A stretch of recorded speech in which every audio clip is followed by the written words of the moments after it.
Halo, perkenalkan nama saya Sinjatasa, asal saya dari Semarang. Saya dari Ilmu Ekonomi dan Studi Pembangunan, Fakultas Ekonomika dan Bisnis Universitas Diponegoro. Terima kasih saya sampaikan kepada Profesor Indah Susilowati atas kesempatan yang diberikan kepada saya untuk membuat video ini. Selamat menyaksikan.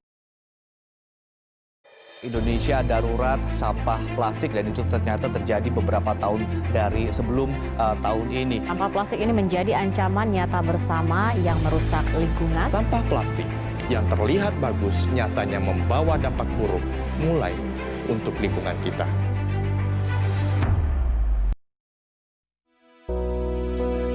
Sebagian besar bahkan hampir seluruh wilayah di Indonesia dihadapkan dengan persoalan sampah, terutama di kota metropolitan.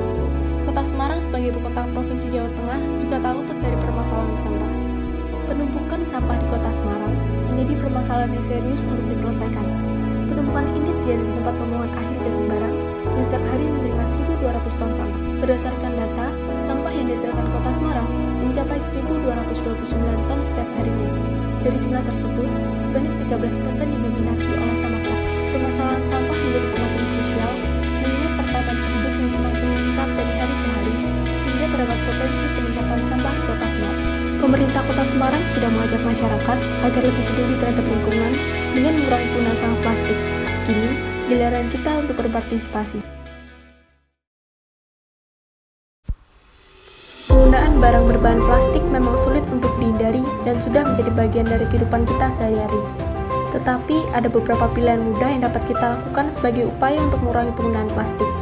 Yang pertama, mengganti penggunaan sedotan plastik menjadi sedotan berbahan dasar yang lebih ramah lingkungan, seperti sedotan stainless, bambu, kaca, dan bioplastik yang dapat dicuci dan digunakan kembali, dan juga kita dapat menggunakan sedotan kertas. Mulai biasakan diri kita untuk membawa reusable bag atau tas belanja yang berbahan dasar kanvas atau kain, sehingga mudah disimpan, dan dengan begitu kita akan sangat mengurangi penggunaan kantong plastik. Mulailah dari hal kecil seperti membawa alat makan sendiri yang dapat digunakan berkali-kali. Hal ini sebagai langkah untuk mengurangi alat makan sekali pakai yang nantinya akan menjadi sampah plastik. Ada baiknya jika kita selalu membawa botol minum yang dapat digunakan berkali-kali. Dengan melakukan hal ini, kita dapat membantu mengurangi penggunaan botol plastik kemasan yang secara langsung dapat mengurangi sampah plastik yang ada. Dampak adanya sampah plastik tidak hanya berpengaruh terhadap lingkungan, tetapi juga terhadap ekonomi, terutama bagi industri perikanan dan pariwisata yang secara langsung merasakan dampak dari adanya sampah plastik. Tetapi pada dasarnya, adanya sampah plastik tidak menjadi masalah. Manajemen dan ketatan masyarakat dalam pengelolaan sampahlah yang menjadi masalah, karena semua plastik dapat didaur ulang sehingga dapat dimanfaatkan kembali menjadi bahan yang bernilai ekonomi tinggi.